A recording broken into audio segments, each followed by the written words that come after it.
What's going on? We got a big Tuesday of college basketball. Not my favorite card, but there are some very interesting games that I'm going to talk about, and you can tail fade or do whatever the hell you want with that information. So we're going to start at the top of the board with the Marquette St. John's game. Now, this is a spot where I'm very surprised to see the line moving the other way in favor of St. John's, considering some of their roster issues when it comes just to making shots. Andre Curbelo relegated to the bench, Posh Alexander with a poor three-point shooting percentage, David Jones having to shoot more volume to put in scoring outputs that he has been putting in. It's just not what I thought that this St. John's team would be so far in the season. And the one shining bright spot for a betting perspective would have to be Joel Soriano and his rebounding. I think that when you can get his rebound prop at under 11, it's worth it, even though it's a big number. But this is a guy who's just working on the low block, boxing guys out, doing without fouling, getting low to the ground and using those hips. And it's been a successful endeavor for him coming over from Fordham, where Fordham desperately could use him now. Sorry about that. Smoked 2 bong hits before I started this, and I am feeling it. So for Marquette, let's think about this. Is this the type of Marquette team from a psychological standpoint that you think will have a letdown, an emotional letdown? Because I don't think so. I think that this Marquette team was able to win a basketball game against Villanova on the road with some of their freaking main pieces not doing enough or doing anything really. So I like, obviously, Olivier Maxence Prosper, the French Canadian. Great move for him coming over to Marquette from Clemson. We've seen how he's been how he's really benefited from the system, the style, and the trust that the coaching staff has put in him. And then Cam Jones, Cam Jones is a guy that really can be cold-blooded. It's more about him looking for the right shot, taking the right shot. And even though it's sometimes maybe a little lower volume, that's actually when you get your best Cam Jones performances. I think that this is a Marquette team that simply makes basketball plays look easier than St. John's offense can. St. John's offense, when they're not blistering up and down the court and you can stop them in the half court, they're not as efficient as you'd expect with some of the names on this roster. So for me, I'm going to be riding with Marquette. I think that this is a game that Marquette can win. I think that this is a bettable number. And if it goes down even more, which I'm seeing a 1.5 pop up now, I think that you just wait right before game time, see if that line will even flip. But it's Marquette spot for me all the way through. All right, let's move on, talk about Ohio and Buffalo. Now, this is a game where we've seen a pretty nice line move in favor of the over, and now we're starting to see a little buyback on that. I think from 154.5 to 158 makes it pretty much unbettable for me when it comes to betting it the full game. But looking at the first half and seeing 74.5, that's something that I could probably proposition myself into getting on. I think, though, the better way to attack this game is simply to be looking at what is Buffalo going to be able to do if Ohio gets Dwight Wilson going down low. How are they going to freaking be able to deal with some of the pick and roll and ball screen defense that Ohio's going to flex on them? I think that this is an Ohio team that, first off, has a ton of experience going all the way through the roster, and I just think that there's different pieces that can beat you on any given night. When you look at AJ Clayton and some of the games as he's had over the last month or so, there have been a couple outlier performances, and getting a couple of those in a conference game and a conference home opener on the road is a must if Ohio's going to be consistent and producing in this game. I think that the X factor for Ohio and what will determine if they win or lose tonight is A.J. Brown. We've seen over the last 10 games, 8 out of 10 in double digits. And you know what? When you need a guy to fucking get on the free throw line and make a shot in a close game, albeit the only close game that they've played was the game against Youngstown, this guy will knock down your free throws. So I obviously I gravitate to players like that. And I think that A.J. Brown is a guy that you really got to watch out for when you're Ohio, and getting him some touches, getting him involved in the offense early.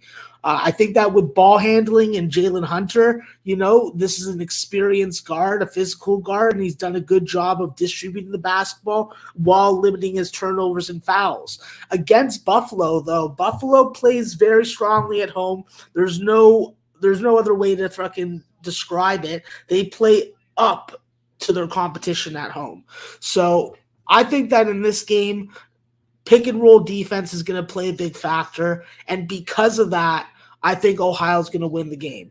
At one point, when Ohio was a 1-point dog on opener, makes me say that this is a money line play. Not something that I've got on full game. I'm on Ohio first half. But I'm going to be getting on Ohio money line full game and leaving the total alone. I will say this, Isaac Jack, center for Buffalo, fellow Canadian of mine, love that kid, but he is very foul prone. So not the ideal big man because you can't really rely on him being able to stay on the floor. All right, Northern Illinois and Akron. This isn't really a game that I have much on. I did like the total before it moved 2 points down to 133.5. But this is a Northern Illinois team that I'm more willing to gamble on the fact that the odds makers are going to be wrong about their total than they are going to be right. So what I mean by that is it's an additional total type game. I'd rather take an under 130.5 at plus 150 rather than freaking sit on a freaking 133.5 at minus 110.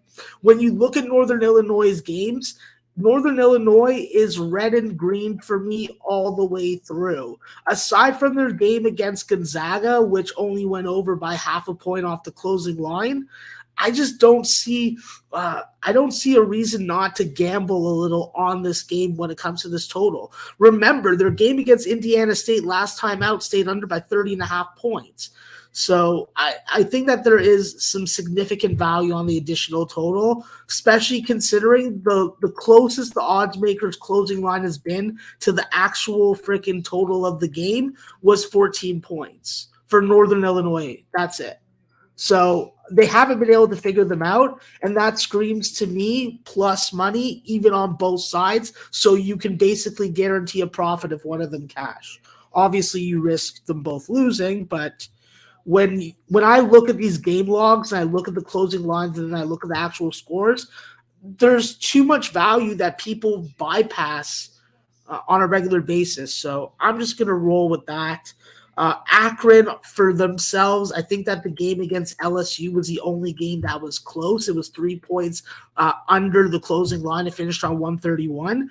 But outside of that, the odds makers haven't been accurate in their games either. Their games that have gone over have been by 6 points or more, and games that have gone under have been by 8 points or more. So right there, if you take a game that's 6 points under the number, I think that you're getting plus 170. So to me, that's a freaking that's a play that I can get on long term, as long as the odds makers don't figure out what they're doing on the totals. Because even if you go 1-1 and make a profit, it's still a profit off 1-1. I don't care about the record. I care about the ROI at the end of the day. So as far as the spread, I'm not really interested in backing Akron as a 15-point favorite because I'm getting the worst of the line. I think that when you look at them being able to cover this type of number, you can really only go back to the main game. And I just don't think that's going to be something we see tonight. I think Akron wins the game. I don't think that they get upset at home, but I'm not looking to take them as this big of a favorite. So it'd be Northern Illinois or pass for me on it. All right, Notre Dame and Boston College. Listen, this is a screwball game. I think that the move to the under is the right move. I think that Notre Dame on paper should beat this Boston College team, but how often does that happen? Boston College has been burning your money, but they've been winning basketball games at home. So that probably indicates to me that they were double-digit favorites. They didn't cover the number, but they ended up winning the basketball game. Now they're going up against a Notre Dame team that has a lot of good ball reversals, a lot of good cutting, a lot of quick wing threes, and you know what? You have multiple guys that could beat you at any level. So to me, it seems like Notre Dame is the easy play, but it's Screwball Tuesday. People call it Big Tuesday. I call it Screwball Tuesday because screwball type things happen. So for me, I think that I would take Notre Dame first half, see how the game goes, and then go from there. And if you're looking to bet on a total, the first half under when it comes down to being 61 or 61 and a half would be reasonable to me, but I'd rather take the full game. All right, let's move it on. Move on to Miami, Ohio, and Central Michigan. Now, this is a weird game for me because obviously without Boogie Smith, the Central Michigan team has not been as great, but they actually pulled off one of the biggest upsets of their program. Yeah. So beating Michigan makes me think, they're probably not going to do that again. You could probably guarantee that the quality of performance that you saw against Michigan cannot be replicated in the game after it.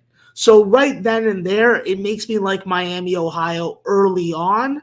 And frankly, consider that the line's gone from 3.5 down to 2 or 2.5, it's worth a gamble on Miami, Ohio to win the game. So just because Jesse Zarzuela came back does not freaking sign the freaking check for me to be putting my money on Central Michigan. Yes, they're at home. Yes, they're playing a conference opponent. Yes, they're playing a conference opponent that has really outperformed what I thought that they would be doing. And you don't have your 18.5 point per game score. So throw that in. I'm not feeling it. I don't like how Central Michigan shoots the three. They are respectable at the free throw line, so I will give them that. But I'm just not feeling it. I think that Miami, Ohio has something good going with Mekhi Larry. I like what Morgan Safford's been able to do on the ball. And I think that even though this team doesn't do a great job of rebounding, Kamari Williams being in there, Julian Lewis being available, that's what makes the difference for me. And if you have Kamari, Larry, and Julian Lewis all available in the same game, that's a Miami, Ohio side that I can get behind against this conference opponent. When it comes to the total, I like the first half under and the full game under, but now we're seeing reverse line movement. So now I'm second guessing myself. All right, let's talk about a pretty fucked up game. It's called Syracuse and Louisville. Now, Louisville's burned your money. Doesn't matter if they were a favorite, if they were a dog. They have one ATS win on the season, so they're not making anybody money except fading them. This is the biggest screwball type game. This is why I hate Big Tuesdays, as I call them Screwball Tuesdays, because this is a screwball game. This is a game that looks too fucking easy. Looks too easy, straight up. But Louisville, what do they do against Western Kentucky? What does Western Kentucky do that Syracuse does? Well, they both play zone, and Louisville ripped that shit to shreds. So I do have some freaking reservations about this Louisville team because this would be the perfect screwball game. Middle of the week, everybody's doubting them. ESPN's making fun of them. The ACC network won't talk about them. It screams to me Syracuse first half, Louisville full game. But I'm not putting my fucking hard-earned money on Louisville at all. So it is what it is. Outside of that, I'm afraid to put Syracuse money line in any of my parlays. I'm literally afraid. It's a messed up game. So I'm just going to move on from it. All right, let's talk a little Nebraska, Michigan State. I think that this is a really good fortitude test for Nebraska. Is Nebraska figured out? Is the Big Ten understanding how this team has changed their style of play, and are they adapting? Well, we know with Coach Izzo, he's one of the most stubborn coaches in college basketball, if not all of basketball. And you can count on a couple of things that he's going to do. He's going to waste possessions. He's going to throw it down to the low block when really he should be looking for more perimeter-oriented shots. It's a fucking screwball game as well. I don't like Michigan State's backcourt. I like the continuity. I like Malik Hall being back. But this Nebraska team just has that screwball flair. It's like you think that you're on the right side and then you aren't. I think that if this number was at 137, I would be all over a fucking under in this game. But at 132.5, I'm not feeling it. It is not a game that I have a real confident feel for. From a number perspective, I have Nebraska as a 4-point underdog. So 3 points of value screams to me, at least take Nebraska first half or take them full game for half unit. At the end of the day, I see two things happening, I see Michigan State being able to be very physical, be able to really force Nebraska into taking shots that they don't want to take.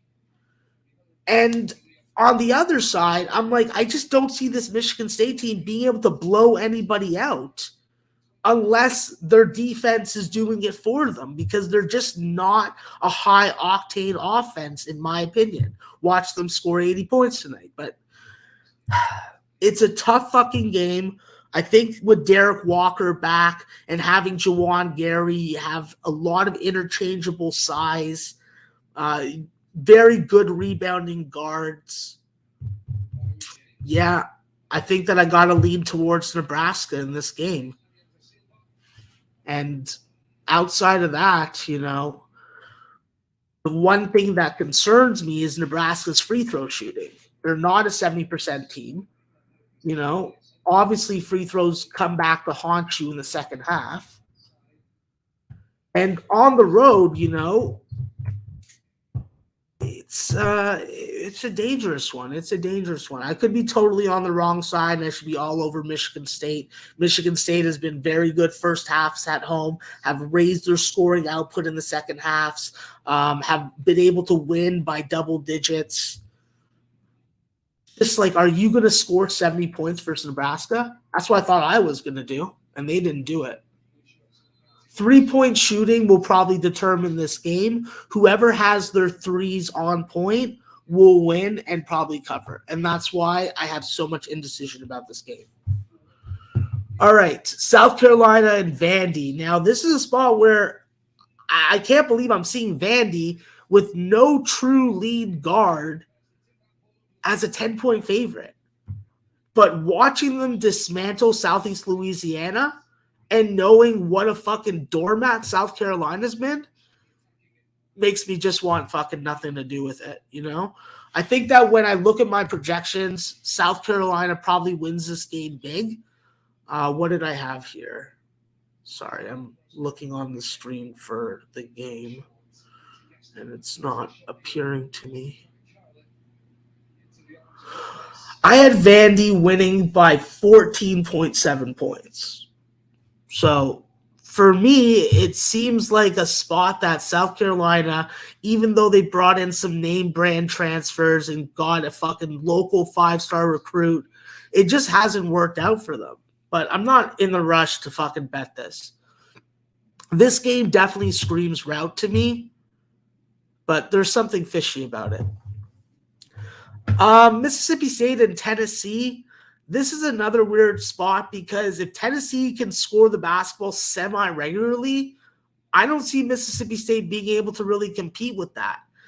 You could always decide in the last 2 minutes of a half to start hacking Tulu Smith, and he's probably going to miss 50% of his free throws that you put him on the line for. And with Tennessee, you would expect Julian Phillips to be scoring at a much higher level, but it just hasn't happened yet. He's not getting the shot attempts, which I don't like. I think that this Tennessee team on paper should win this game by 10 to 15 points, especially with them being at home. But watching them struggle in the first half versus Ole Miss and really having to ramp up that defense and up their scoring tempo makes me suspicious about this. At the end of the day, if you want to talk about a defense that's better than Mississippi State, it probably is Tennessee. Great depth, lots of size, interchangeable pieces that play well together. I think that Tennessee is a big, dirty favorite. And with their defense and Mississippi State's lack of freaking consistent scoring outside of Shaquille Moore, I want to take Tennessee at least first half. See how it goes from there. Because you're not going to get good three-point looks. You're not going to get good rim fucking looks. Like, the only way that you're going to be able to score consistently is if you force the refs to blow the whistle. So, yeah. When I look at 57 as a first half number, or 57.5, it makes me want to take the over. But then I got to remember who Mississippi State is. So, I think that this could be a really ugly, hard-to-watch game that Mississippi State fucking misses tons of bunnies. All right, let's move on. Bowling Green and Eastern Michigan. That's a pass game. That's a pass game for me. Ball State and Toledo. I think that Ball State has value. They can play fast. They can slow you down, and you got to be able to slow down Toledo, especially at home.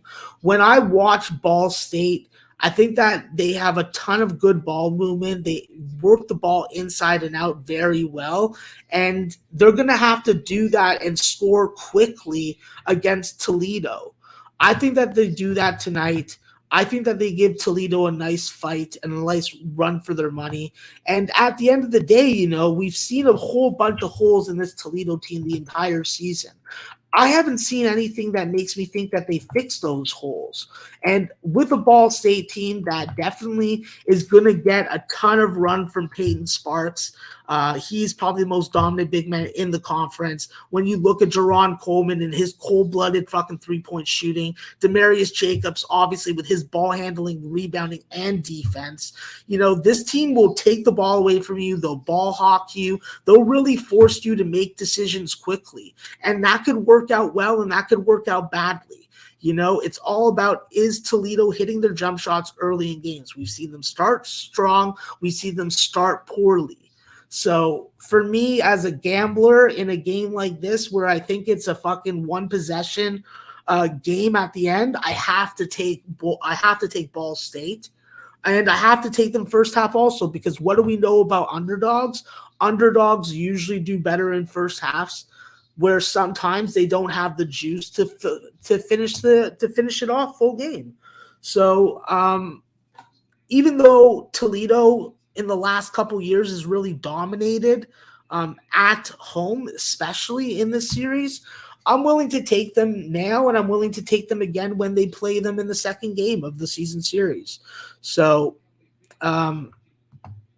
listen, this Toledo team is good. I won't doubt that. Ray J. Dennis, Cedric Milner, Raheem Moss, JT Shoemate. It's just there's something missing from them for me that makes me think that, well, if you can score on them, then you can keep the game close. And I've seen a bunch of teams do that. So based off my number, based off what I've watched, based off what the opponent personnel matchup advantages are, if you get a good game from Peyton Sparks and Jerron Coleman, you're in this for 40 minutes. It's plain and simple. All right, let's talk about probably my favorite game on the board. It's the dud game, as I call it. Eric Haslam, he introduced the dud game to me, and now I like to grade my games, and I like to grade some of them as duds. This is a dud.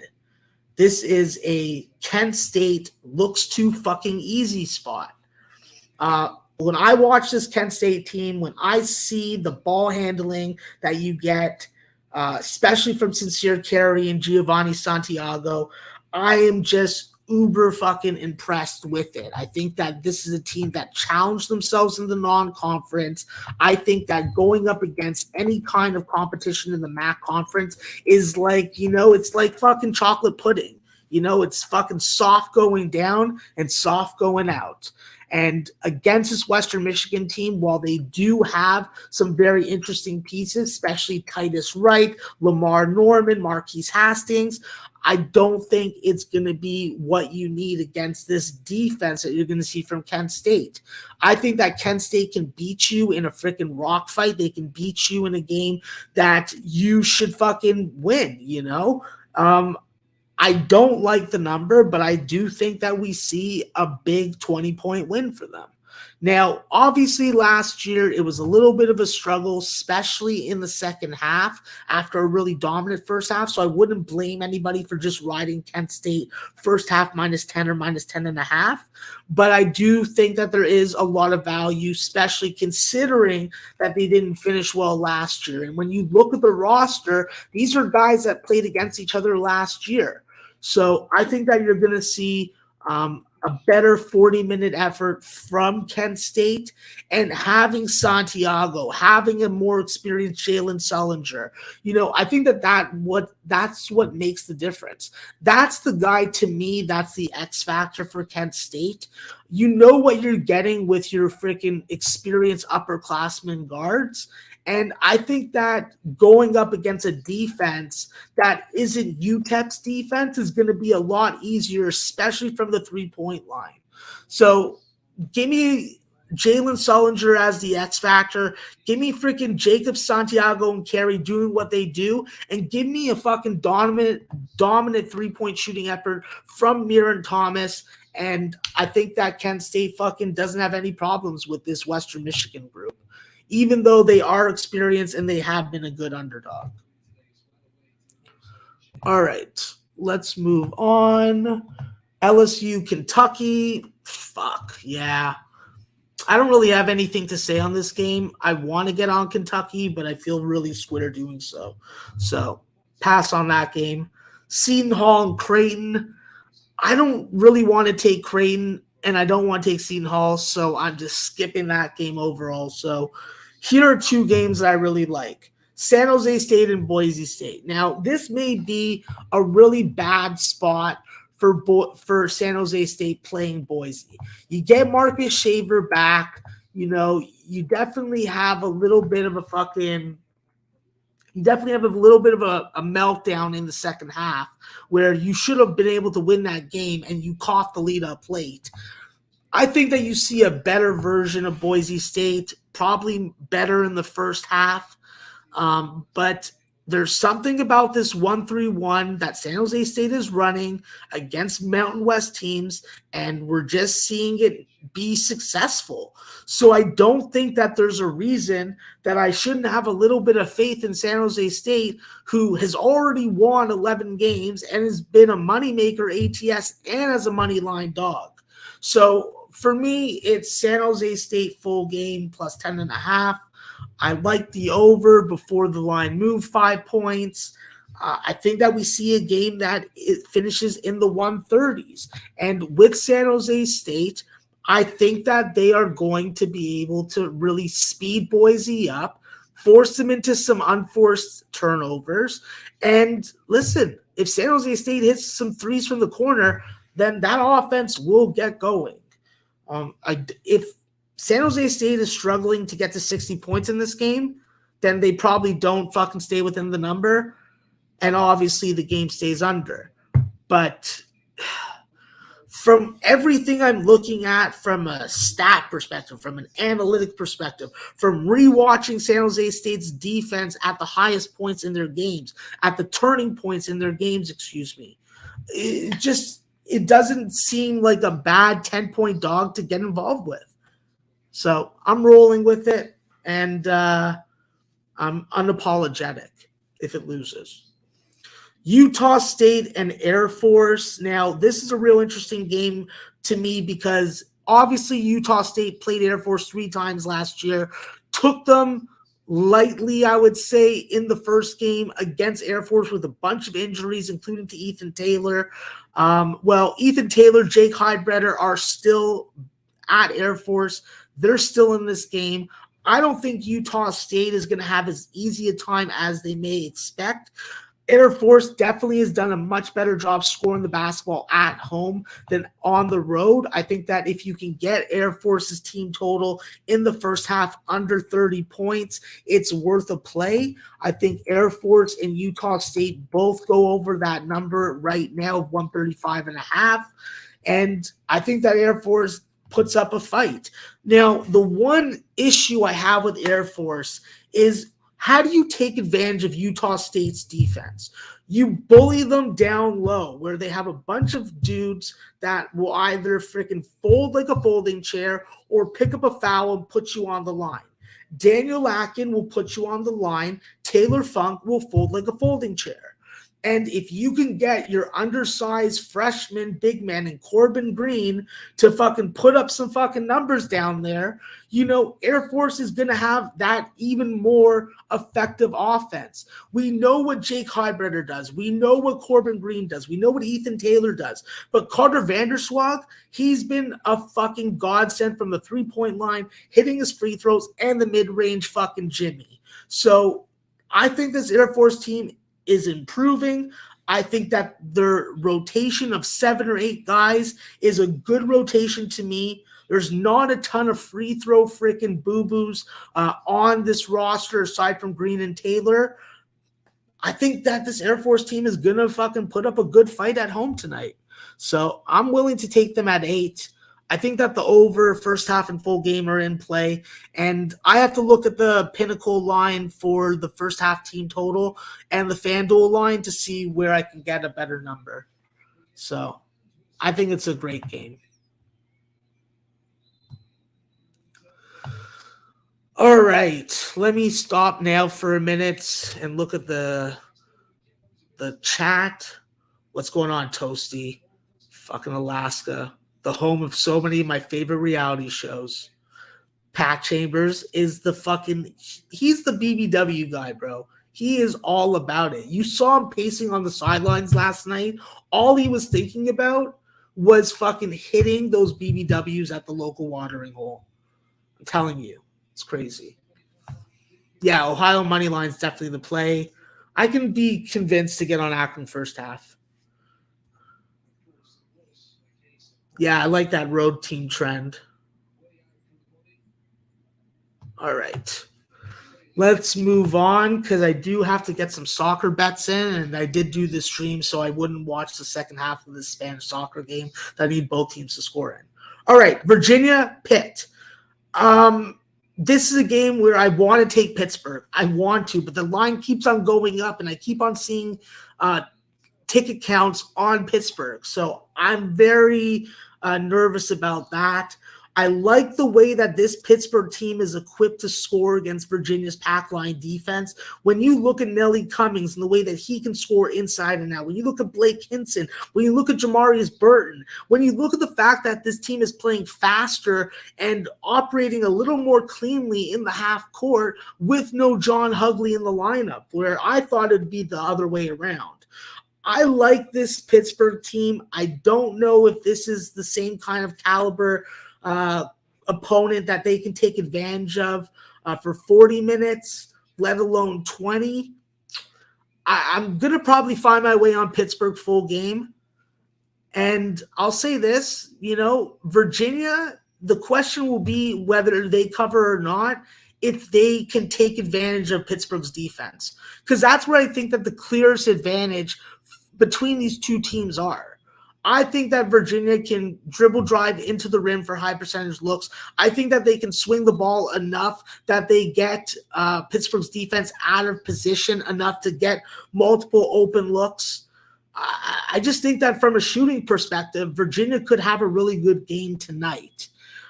Their defense will determine what happens with this total, but with it going from 131 down to 126.5, it makes me think, well, this is middle city, especially if it's going to be close to the number. I have to go back and look at the game logs to see if Virginia and Pitt have been accurate for the odds makers, but they've definitely done a good job with Virginia over the years of closing the gap when it comes to their full game totals.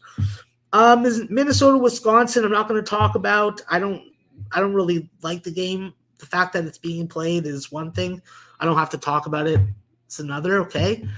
Mississippi and Alabama, I got nothing on that.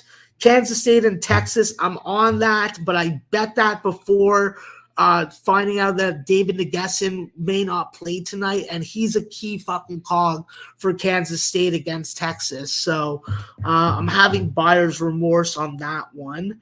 And with the total going from 139 down to 134.5, I'm just not interested in anything full game. I would be actually looking more towards the first half over, just because we've seen Texas try to step it up offensively early on.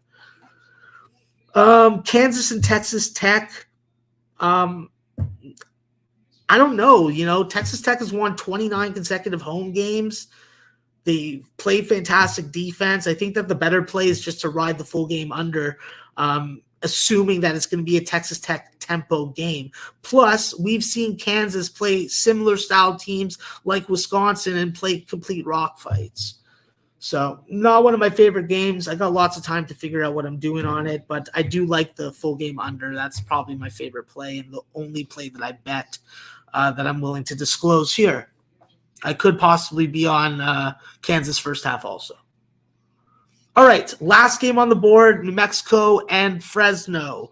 This is New Mexico first half, full game. They're the only unbeaten team in the nation. I believe that they continue to be the only unbeaten team in the nation. When you look at what Morris Udeze and Josiah Allick mean to this offense and defense, it's what has turned them into a bona fide fucking beatdown. I like how these guys move. I like how these guys fucking move the ball inside and out. When you have Jalen House and how he can freaking get inside and score and get to the free throw line at will, and then Mashburn puts up good numbers, but I'm always worried about his consistency. As he's gotten older, he's definitely gotten more consistent. I think that they run a lot of set plays for him to get him the best looks possible. He really reminds me of a Tim Hardaway Jr., and that's the biggest compliment that I can give him at this point. If he covers and helps cover tonight, then I'll say something nice about him tomorrow. Outside of that, I think that Fresno is shown in similar style games against similar style opponents that they just do not have the offense when you need it most. And I think that could come back to haunt them. I have no faith in them coming back. I have no faith in them being able to freaking score when they need to. So for me, it's really square. I don't like these road favorites, especially in conference. These games are definitely higher animosity. But I think that this New Mexico team has been fed the fucking high-end strippers from Little Patino. And if that number goes back down to 3.5, I'm going to be all over it. I think first half minus 1.5 is what I bet. I bet it and I tail teach on it. And I think that also, what do we see tons of times in these conference games? Tales of two halves. This could be one of them. And if it is, by my numbers, it's going to be New Mexico, the first half winner by fucking 4 points. So I had New Mexico as an 8-point favorite in this game. So I can't ignore that value, especially when my numbers haven't been that terrible so far this year. All right, that is it for me. Appreciate you guys. Gonna fucking go and play some soccer bets and hopefully fuck my eyes open. So enjoy your day, enjoy your night. I'm gonna be looking at Toasty's fucking Akron first half and looking to tail him on that. And just hoping that I don't fucking make Gus's day because he's a piece of shit. And it's time to have a dance party. All right, later. Peace.